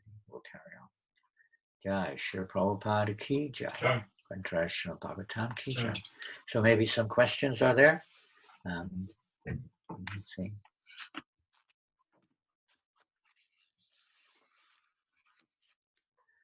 Okay. Sab say hi. I can't. That This is not. misspelling, huh? Okay. It is stated by acharyas that association of devotees is the only spiritual strength of a devotee, and without the mercy of spiritual master, the disciple can't make progress in Krishna consciousness. Which one is most important? One, sadhu sangha, or mercy of spiritual master for advancing in Krishna consciousness? What is best way for the disciple to please spiritual master and get that mercy? Well, you kind of answered it, really, in a sense. As a part of that question, sadhu sangha. That is mercy, that's Krishna's mercy, Yashiprasada Bhagavat Prasada Yashiprasada Nagatikatopi, that Krishna sends, when we're fortunate, that association of the devotee is always there, but we're not always fortunate to take it. He sends the devotee. So how do we get, that's mercy of Krishna. So how do we get the mercy of the spiritual master? You say it's available. Prabhupada said, my mercy is always there, you just have to take it. So we have to take it, that's all. The mercy, there are different ways of coming to perfection. Nitya Siddha, Sadhana Siddha, Kripa Siddha. Nitya Siddha is eternally situated. That's kind of automatic. And then Sadhana Siddha, by, it doesn't necessarily only infer, regulated principles. It's the gradual process also of going through the Vedic system, through Varnashram and so on, through various steps and stones. And Kripa Siddha is the mercy of the spiritual master specifically. And Prabhupada one time said that my mercy are the instructions I'm giving. You just have to take them. They're there. So you're getting the mercy of the spiritual master coming through the spiritual line of disciplic succession. We just have to take it. The more the disciple sincerely, according to time and circumstance, we're in different conditions, but applies that which is relevant to our lives sincerely, giving up a little bit of tolerance sometimes, and we have to be willing to give up sometimes certain things which we're addicted to or attached to, by maybe becoming more attached to some devotional practice, whatever. But we should be, the more we're eager for that association, the more we're eager to try to perform activities which please the spiritual master. Of course, one has to generally ask or hear what pleases the spiritual master. That means some eagerness is there. And the more we become eager to do what the spiritual master wants, means Krishna wants, then the more we make progress, the more we get that mercy, you could say. The more the spiritual master will be pleased, then Krishna is pleased, and he delivers us and cleanses our heart. Is the process. The more Prabhupada says, he sees his disciples following the regulated principles, chanting at the 16 rounds, especially without offense, the spiritual master is very pleased. He's very pleased. And when he's pleased, Krishna's very pleased. He's pleased maybe in the beginning by any little thing. Wow, he said, Hare Krishna. Wow, wonderful. Oh, he brought a roll of toilet paper into the temple and offered it. Fantastic. But if after 40 years all we can do is bring a roll of toilet paper into the temple, it's something, but it's, we should be doing a bit more. So a little surrender. When the spiritual master sees us surrendering, when he sees us more and more engaged in devotional service, when he sees the devotees respecting of the devotees, when he sees us enthusiastic to follow the principles which the parampara, which the spiritual master of the disciplic succession have given us, he's very pleased. When he sees qualities of humility, or let's say even repentance, and different moods developing in our heart, or manifesting in our behavior, he's pleased. There's so many ways. Depending on our situation, he may be pleased. And he's very pleased when he sees us. Krishna says, there's no more dear to me, the one who dedicates themselves to spreading this message. When he sees the devotees endeavoring to try to spread this message of Krishna consciousness to others, he's very pleased indeed. We may not be so expert, but we're trying to chant the holy name in public, to distribute prasadam, to distribute books, whatever way we can do it, or preach online, whatever it is, but trying to share this message with others. There's so many ways he's pleased. And thus Krishna will give him mercy. He'll shower his mercy on one who pleases his pure devotees. We're pleasing Srila Prabhupada. Krishna is very pleased. All we have to do is try our best to follow his instruction and avoid offenses as much as we can. avoid these offenses, recognize ourselves. Maybe I'm an offender. Maybe I am an offender. And trying to do something about it. Reality which is displeasing to you. And Srila Prabhupada, spiritual masters, etc., by giving us, they're very merciful. They're more merciful than Krishna, you could say, in one sense. Prabhupada, I was reading the other day, Prabhupada was discussing with Tamal Krishna Maharaj, and they were discussing about one particular disciple of Prabhupada, Indian disciple, who he was quite a charismatic personality, and he saw that he could also get, some name and fame in this Krishna consciousness way. So he started using the techniques which he learned from Srila Prabhupada to start his own little circle. And this came to Prabhupada's attention, and I said, we can't tolerate this, Prabhupada. This time. I said, ask him to come. We were not, we have to tolerate. We've come here to become purified, not to just push away. So he came, and Prabhupada got him back online again. Then he did it again in a different way. He started wanting to become a mystic tantric and this and that. And again, Tamal Krishna Maharaj said, Prabhupada, how long do we have to forgive this? And Prabhupada said, you do not know about the mercy of Lord Nityananda? You don't know?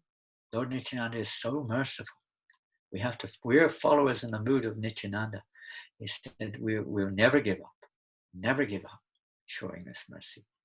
Although Prabhupada sometimes was very strong about it, in his heart of hearts, he was always merciful. He was always thinking of the welfare of all of his devotees, all of his followers. So like that, Prabhupada did that, and he came back again, and actually Prabhupada gave him sannyas at some point of time. And he did good service for some time. He did after Prabhupada left. He eventually went off and did his own thing. But Prabhupada did everything he could to try to somehow or another bring us into the right path, into the Krishna conscious path to please Krishna. The spiritual master is one who's teaching us how to please Krishna. That's his role. It's not so much about pleasing him, we may see it, but ultimately it's to please Krishna. When Krishna is pleased, everyone's pleased in reality. So let's try to endeavor to somehow or another assist the spiritual master in the mission of Sankirtan, whatever we can. Hare Krishna. I had a question that you are mentioning earlier, that the price of Krishna consciousness is eagerness. However, from a personal perspective, I normally see that eagerness comes when I'm motivated for Krishna consciousness. What is the best way to become eager without any mundane motivation? Hare Krishna. Well, that's a good way. Chant the holy name of Krishna without offense. And that will gradually purify us of the motivation, whatever the motivation is. However, I remember one time in London, it was very interesting. Can they see? Or was they just seeing the box in the middle of the screen? Maybe they've seen the box. No, they don't see. They don't see the box. I remember in London one time, our top book distributor, who unfortunately recently passed away in a fire. He got burned in a fire. He kind of drifted away, came back to Krishna consciousness again. He was very active, and Krishna took him away last year. But he was our top book distributor in the 70s, I guess late 70s. And he had pretty weak sadhana. It wasn't very good. He liked to sleep in the morning and eat a lot. His japa was going on, but it was one of the type of japa that we might be familiar with, and a few other things. And he one time asked this question in class, and Trivikram Swami was giving class. He said, Maharaj, I don't understand it, Honestly speaking, I have rotten sadhana, probably worse than anyone else in the temple. Yet every day I'm the top book distributor. What's going on? He couldn't understand it. Trivikram Maharaj said, what would you do if you weren't the top book distributor? First of all, he said, well, I'm the top book distributor. Why? I'm motivated, he said. I get the Mahaprasad. Those days, the top book distributor used to get the Maha every day in the temple. And the Maha was like really special in London. And the general Prasad was wonderful, but it wasn't like, it was a similar thing every day. It was very simple, wonderful. But the Mahaprasad was very, very special. And he really, really liked eating. He loved Apla Prasad. So he said, that's really my motivation. And then Trivikram said, well, what Maharaj said, well, what would you do if you weren't the top distillery? He said, he thought about it for a little while. Yeah, I think I'd leave. I think I'd bloop, he said. he was motivated to get the Maha every day. The Sunday feast was another one we used to have to motivate devotees to stay on till the weekend if they were finding it too difficult. And the Sunday feast was irresistible. So there were some little baits like that when we're fishing, you get little baits. In the beginning, motivation's definitely going to be there for this, being, I did the most books, or, did you like my kirtan, or the way I dressed today, or the way I cooked today, or whatever. Sometimes even worse than that. What about my dress? If you look at my way I'm dressing, or my tilak, there could be so many different levels of self-centeredness.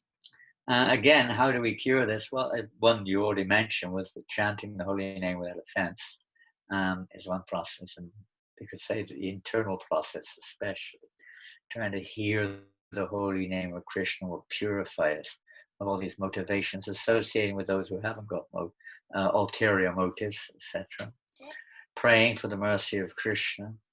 We know many times we see in the Bhagavatam, Lord Brahma, Priyavata, other great devotees prayed to the Lord that they not become overwhelmed with material motivations in the course of their services to the Lord. There are different ways we can associate with those who haven't got those motivations, etc. And learning to tolerate without being disturbed. Atuspashas to Kontia. These are disturbances in a sense. We may be thinking that these are good in the beginning, and if they weren't there, we probably wouldn't be doing what we're doing. We do need, like children, we need a little bit of motivation in the beginning. And gradually that will be transformed into motivation to simply please Krishna and not to see oneself in the center. And by hearing these pastimes about Krishna from the right source, gradually that motivation to cease. Motivations are based on seeing ourselves in the center in the form of ignorance.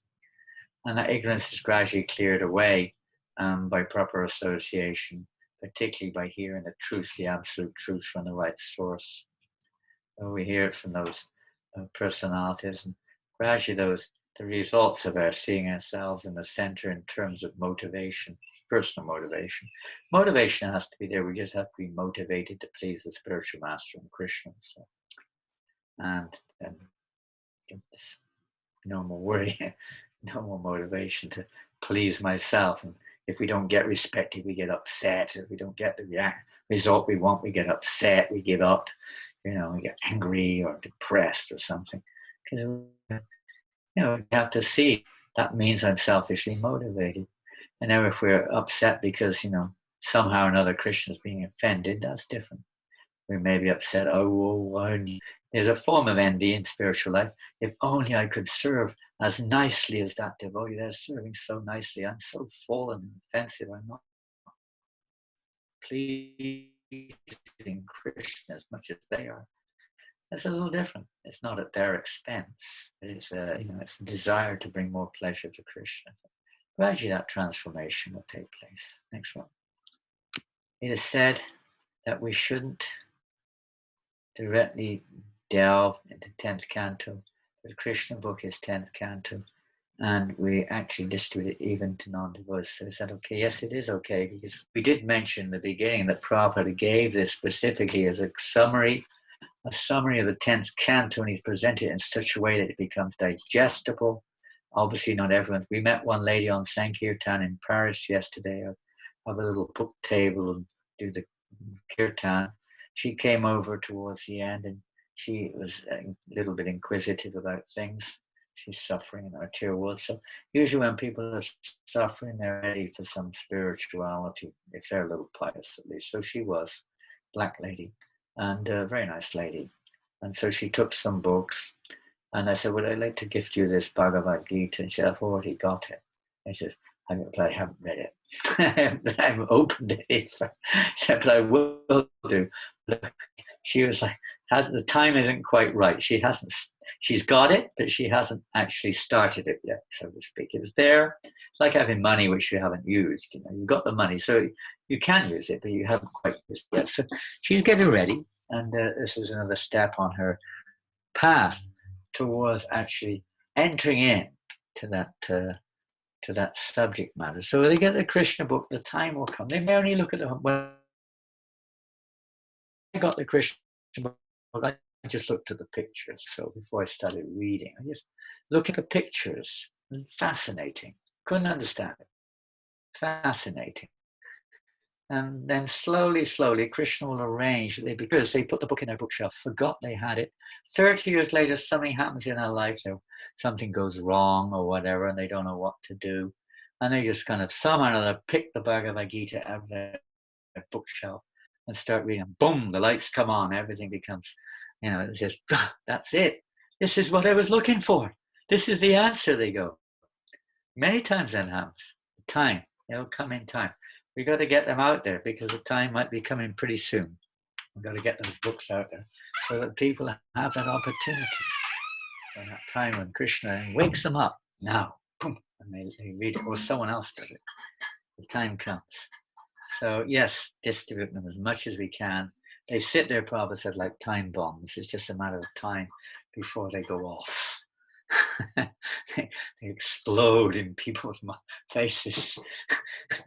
So we've got to get them out there. And Krishna book is written in such a way that it contains the means, by the mercy of Srila Prabhupada, also the eligibility to hear it when the time is right. They may not immediately be ready, but the time will come right. For all of us, we're not even ourselves, maybe not yet eligible to read the intimate aspects with proper understanding anyway.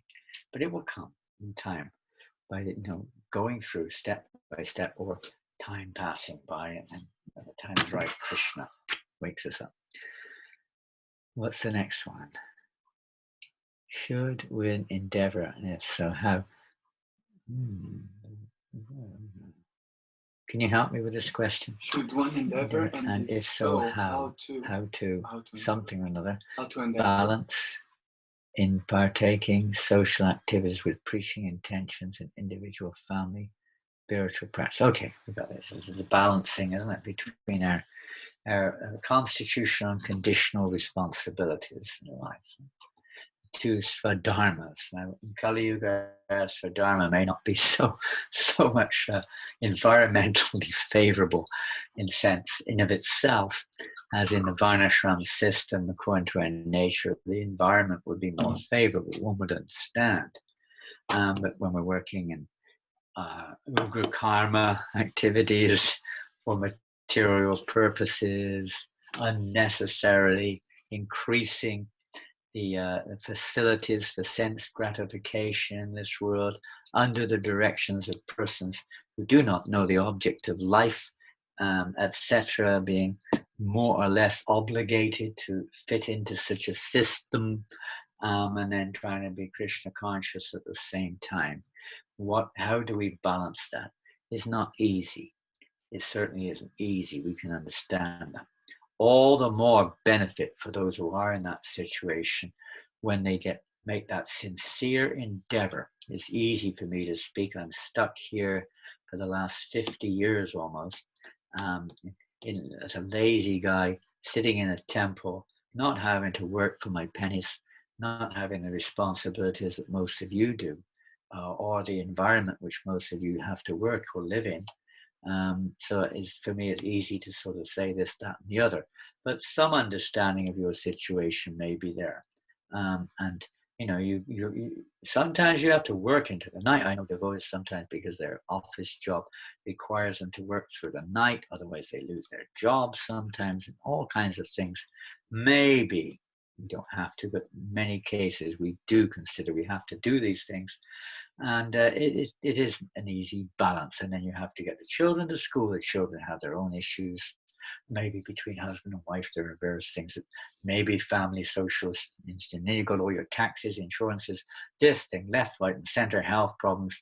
So many conditions are there, which are unnatural conditions in many ways. How to get that balance between the two? The principles aren't really any different in terms of the essential. In terms of the detail, there may be some differences. The essential factors are the same. Bhaktivinoda Thakur said for a grihasta, working grihasta particularly, this principle is that every spare moment we have, we try to engage in hearing and chanting. Of course, we may have practical service in the temple, that's also fine. Otherwise, every spare moment, hear and chant about Krishna. Try not to waste one's time. In one sense, that's why Bhaktisiddhanta Maharaj himself said why he gave 64 rounds of japa daily for his grihastas. He said it wasn't necessary for the sannyasis to chant 64 rounds because they're already fully engaged in devotional service. They could or couldn't, whatever. But for the grihastas, he said 64 rounds. But one grihasta said, but Gurudev, Guru Maharaj, I'm so busy. I can't finish 64 rounds. And Bhaktisiddhanta Maharaj said, I know your busyness. So much Gramya Katha, so much gossip, he said. Now, it's going back 100 years or more, maybe 100 years maybe. Maybe now we do have a different circumstance. I'm not saying that we're in the same position as that, but the principle is don't to waste any time. Try to utilize what time we have. And if we can start by hearing regularly, especially in the morning before we go to work, if we can, or wherever we're going, or whatever we're doing, in the morning, as much as we can, to charge, charge our batteries so we have, the strength, spiritual strength. The conquering over lust, we can see in the third canto, is by spiritual strength. It's not some mundane adjustment. So we get that spiritual strength from Balaram, from Nityananda. Pray for their mercy. Take advantage of it. It comes through to us through the instructions of Balaram's representative, the spiritual line of Parampara. Take advantage morning as much as we can before we enter into our daily activities. This will give us foundational strength. And then during the day, we can again, just like if we're dehydrated, we get weak. We get weak. You have to drink water, especially when it's hot. You have to drink water regularly through the day to avoid dehydration. So similarly, to avoid our spiritual dehydration, try to, from as much as we can during the day, to hear something. Keep a book with us, or somewhere or another, keep in touch with Krishna consciousness, direct Krishna consciousness, somehow during the day. Not just, of course, if we're more mature, to see everything. When we hear more, we can remember this too. Hear that everything is related to Krishna. The means of our work, the work itself, the fruits which come, the people we're working with, everything ultimately is related to Krishna, under Krishna's direction. It may be due to karma, whatever it is, but it's ultimately Krishna's direction. It's his energy. We're also his parts and parcels. We're also guided by Krishna, maybe not in the same way that others are, because we're trying to become servants of devotees. So Krishna takes a special interest. We're constantly trying to remember how whatever situation we're in, how to see that in relationship with Krishna. So with the spiritual strength and mercy of this morning, as much as we can, or during the day, whatever it may be, devotional service, trying to get that balance in our lives so we don't go too far one way, too far the other. And of course, we have to bear in mind our family, as much as we can. We hear and chant together. Hopefully they're willing to do that also, with a wife and children, or husband and children, whatever we have, as much as we can, in a nice way. Make it, we have to be sensitive to others also, not just mindless or blind in our dealings with others. Otherwise, that will also disrupt our devotional lives. And another important thing for those who are in the Grihastha life, especially, as much as we can, of course, we try to associate with devotees in the temple or in our home. Bhakti Vinod, I think, describes as we progress in spiritual life. Actually, it's in Jaiva Dharma. We'll read it next week. But there's a nice section I was going to read about the nature of association and how this evolves as we progress in spiritual life. But in principle, the Grihastas, they become inclined to invite, they want to associate, we should want to associate with devotees as much as we can, mature devotees, and serve those who are a little less mature maybe, but we want to associate, try to benefit our association. Just do our best to keep engaged like that, and not to, not to ignore, but to be responsible. To be responsible in our dealings with family and work, and trying to see it as a duty to Krishna, as a service to Krishna, to help serve my family, to help them also without force, but to help them to also feel a connection to Krishna in an attractive way. Next one. Is it possible to chant extra rounds on behalf of another person? If so, is the right way of doing it? Well, I think this was asked a couple of weeks ago, and back to Charu Maharaj was in a state of physical illness, and was an identical question was presented. What does it mean? Ultimately, we're chanting according to the direction of the spiritual master of Krishna. We're trying to water the root of the tree of bhakti. We're trying to water the root. It's not our business to actually say, I am going to chant for someone else. Now, there's another side to it. What does it mean? Okay, we're chanting with a feeling of, without the blessings of other devotees, what chance do we have? It's by the blessings of Gopinath Acharya that Sarvabhauma Bhattacharya eventually surrendered to Lord Chaitanya. He was constantly praying for his welfare. And devotees are always in this mood. They're always in this mood, well-wishers for others. So we chant with a mood. It's not like, it's not, the holy name is not a material commodity that you can spend on this or you can spend on that. We focus on trying to hear the holy name. And in the mood, we may be in the mentality of, my Lord, please have mercy on all. There are verses we can chant the verses, the prayers of Prahlad Maharaj. He also prays like this for the welfare of other living entities. Devotees always in this mentality. It could be specific or general. It may be general in some cases, as it was in Gopinath Acharya's case. But it's not necessary we dedicate this chant. Some devotees may say that, but I don't think Prabhupada ever said that. Even the prayer he asked us to say when he was in an ill condition was not one of save. It was one, my dear Lord Krishna, if you so desire, my Lord, please cure Srila Prabhupada, meaning please keep him with us. If you so desire, it's not keep him with us, and if you don't, then become angry. I dedicate it. It's not like that. It's not a material commodity.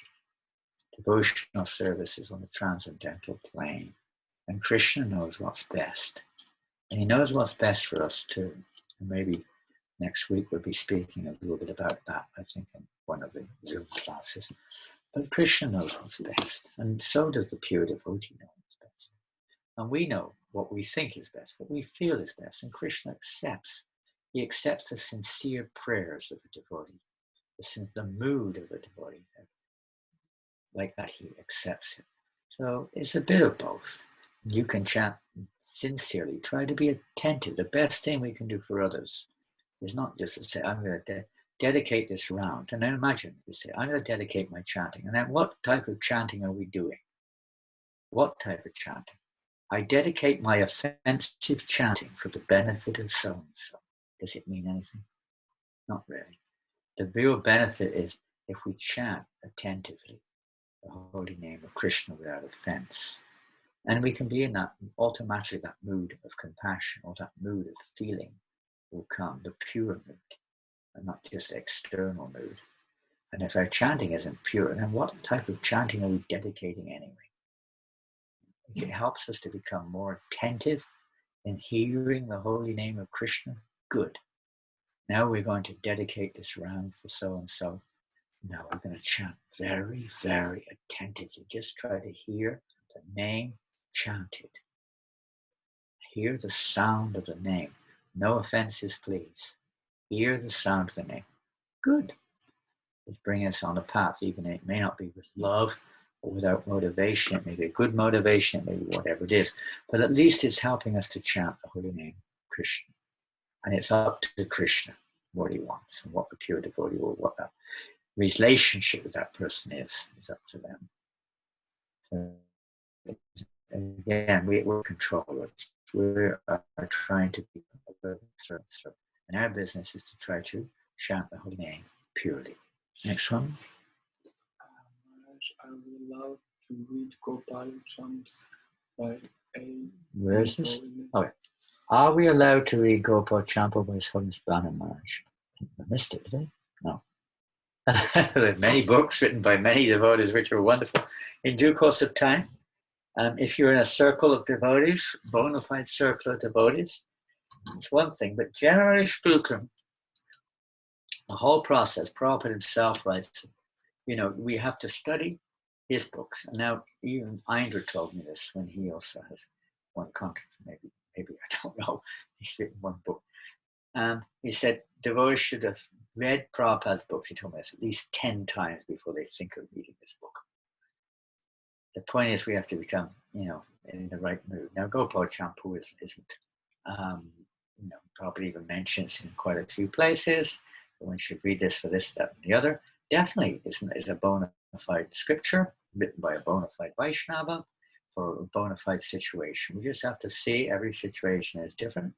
But we have to study Bhagavatam first, very carefully, Nectar Devotion, Bhagavad Gita. Then you get permission from your Shiksha or Diksha gurus to move forward. That's the best process before reading this book, that book, this book, that book. Because we may not understand it in its clear light, or it may open us up to questions which we're not ready for yet, and so on and so forth. Because sometimes you will see different angles of understanding of the same truth presented therein. And unless we're ready, we may find contradictions and so on. It's always best to check. And you're asking a general question. It's a specific question as well. And it's best to check with one's spiritual authorities before doing these things. And most of our bookshops, many places, are full of unlimited books, and hardly you see Prabhupada's books there sometimes. The first emphasis should be on Prabhupada's books and a deep understanding. Everything is there.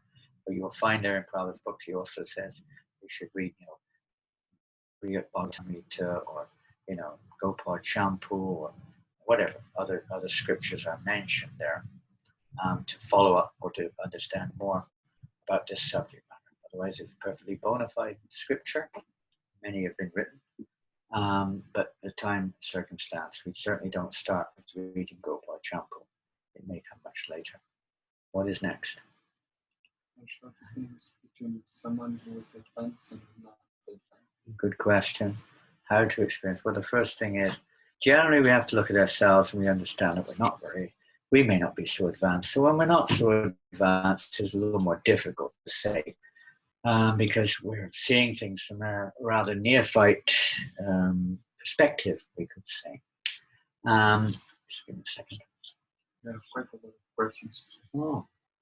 Okay, plow on. Advanced. Now we have the external, you could say, arrangements to help in the neophyte stage.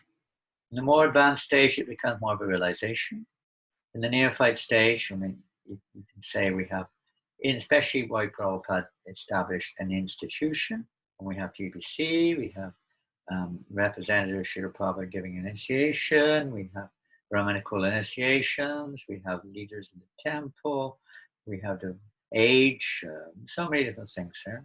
So they're there to help us we may or may not agree, we may see faults therein, but we have faults in ourselves, and because of faults within us, we'll definitely see faults in others. But this institutional arrangement is there also to help us to progress to a more mature stage of perception, cleansing our perception. As we advance in spiritual life, it becomes clearer. In the neophyte Kanistha stage, generally the Kanistha Adhikari can't recognize very well, generally speaking, unless they're in an institution which establishes it. That's just the Vedic system, Varnashram.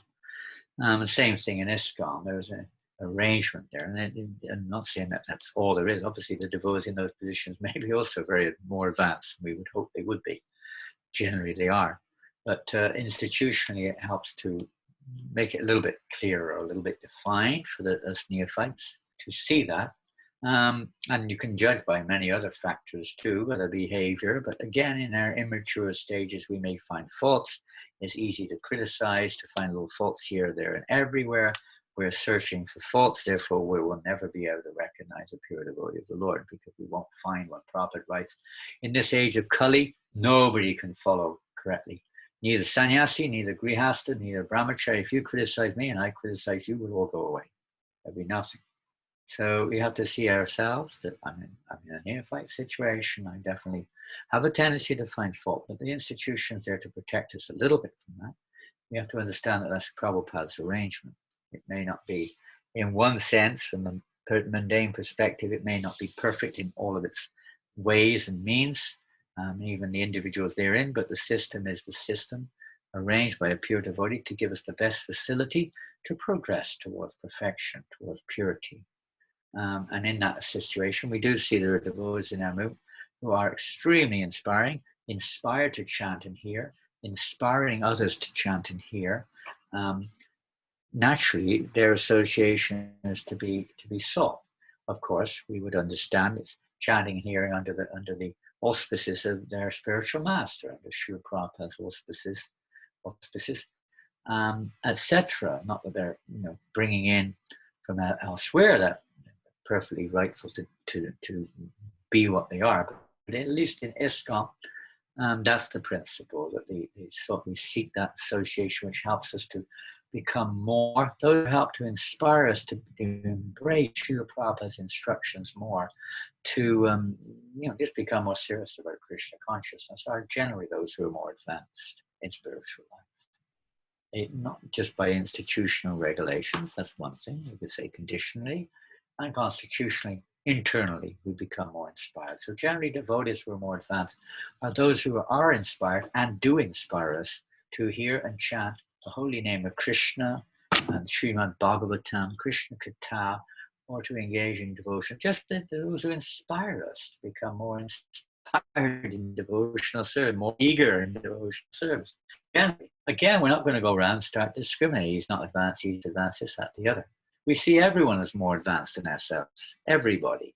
So we respect everyone, no matter who they are, who we are. We try to respect everyone. But it's a natural thing that some people are going to inspire us more than others. It doesn't mean they're better or worse. But for us, association is very good. All devotees have to be respected, but we take it naturally. And somebody else may be inspired by somebody else. Fantastic. Because when we have this mood of seeing everyone as more advanced, then we don't have so much of a problem there. Next one.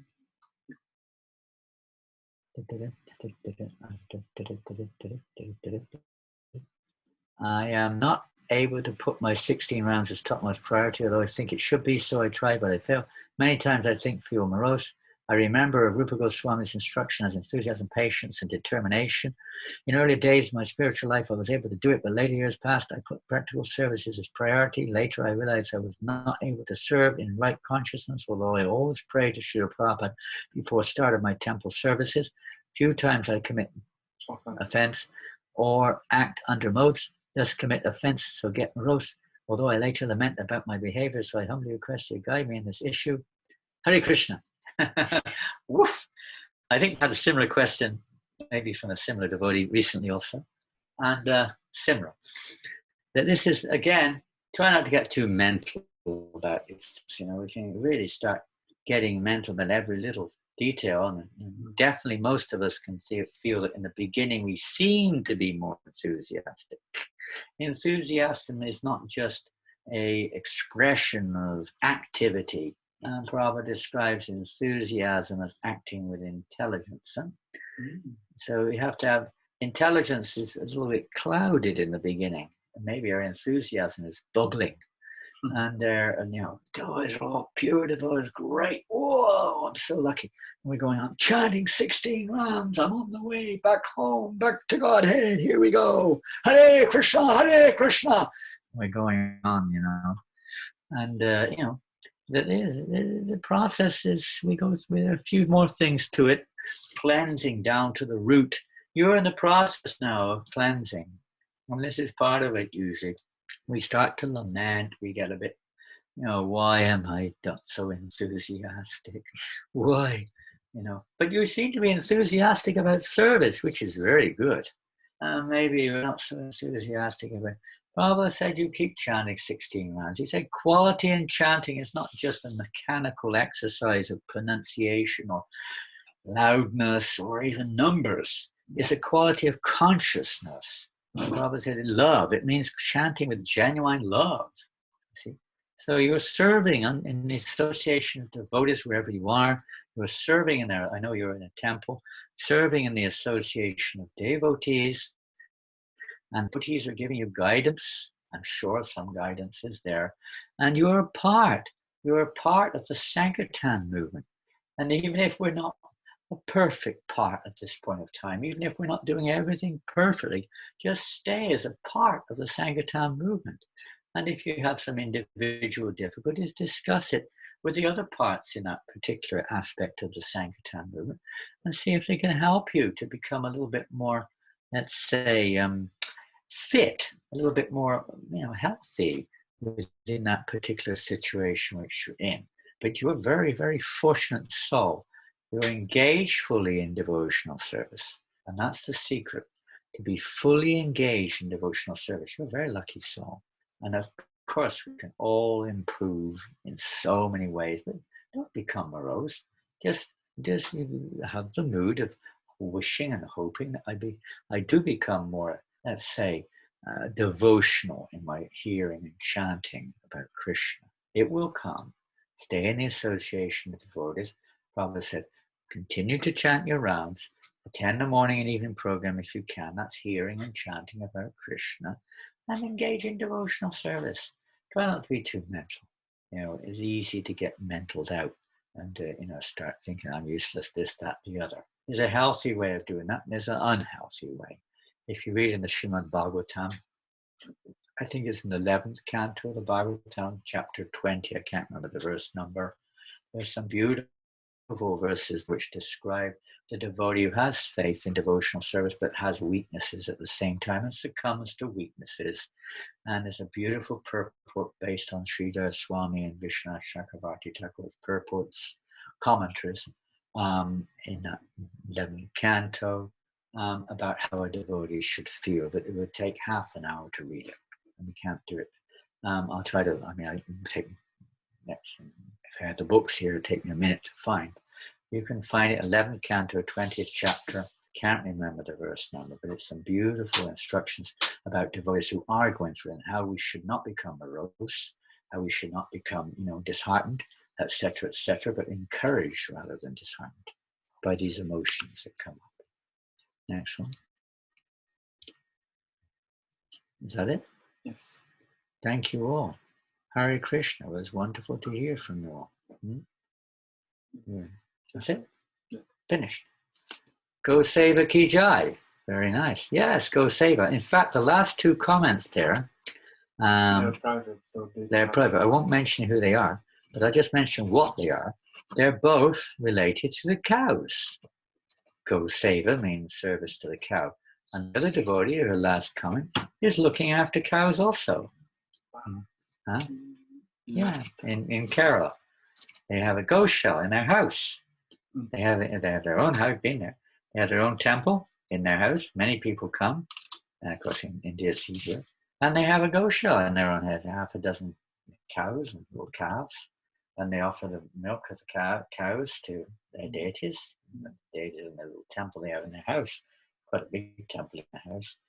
And it's public temple. People come every day, all day long. And then they've got their house, and the back they've got their goshala. It's amazing. It's Lord Chaitanya's desire, Prabhupada's desire that we do like this. And another devotee in France is also looking after bulls. And so Go Seva, worship of the bulls. This is another, thank you for bringing that. There's another aspect, by the mercy of the cows, by service to the cows. They are so merciful. They're most protective. Dearmost entities to Krishna. By their mercy, we can also receive Krishna's mercy. So service, Go Seva is very important. Very, very important. Yeah, okay, Rasika, are you there? Is it Rasika? Oh, yes, Maharaj. Yeah. Okay, so we better move on. I think there's nothing. There's a lot of people saying Hari Bol, but there's no questions there. Can we say Hari Bol to everyone? If there's anyone left. Oh, most of them still there. Maybe Hare alive. Krishna. Haribol. Haribol. Hare Krishna. Haribol. Maharaj Haribol. Haribol. Hare Krishna Gurudev. Haribol. Listen, Haribol. Hare Krishna. Hare Krishna.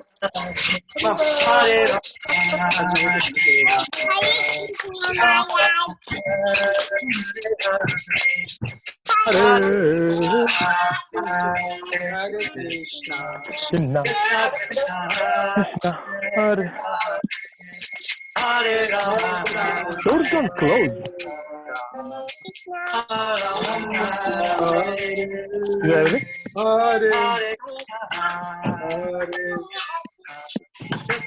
Krishna Krishna Hare Hare Hare Rama Hare Rama Rama. Rama Krishna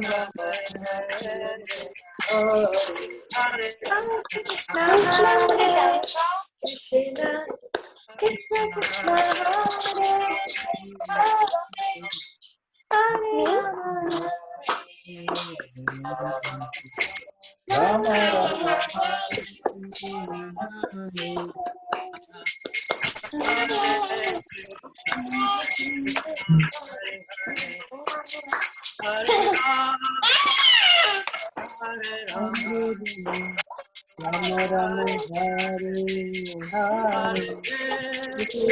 That's for the exercise. Oh, I have the long one. This is like for your feet and your just arms. And...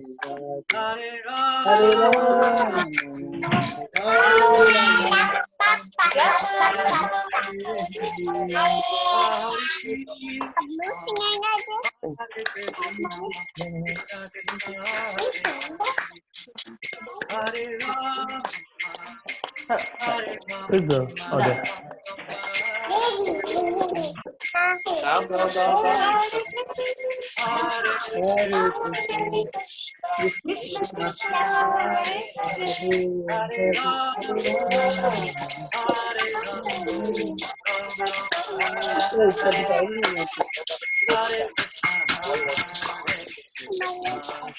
Krishna Krishna Hare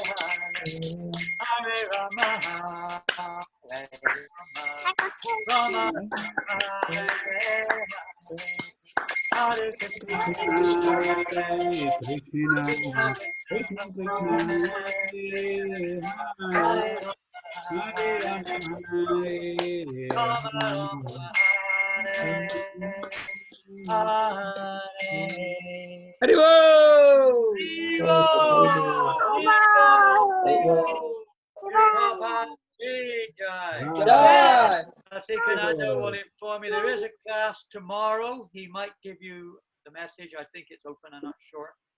We're having a class with London tomorrow, but it may be open to all. But Rasikananda will let you know about it.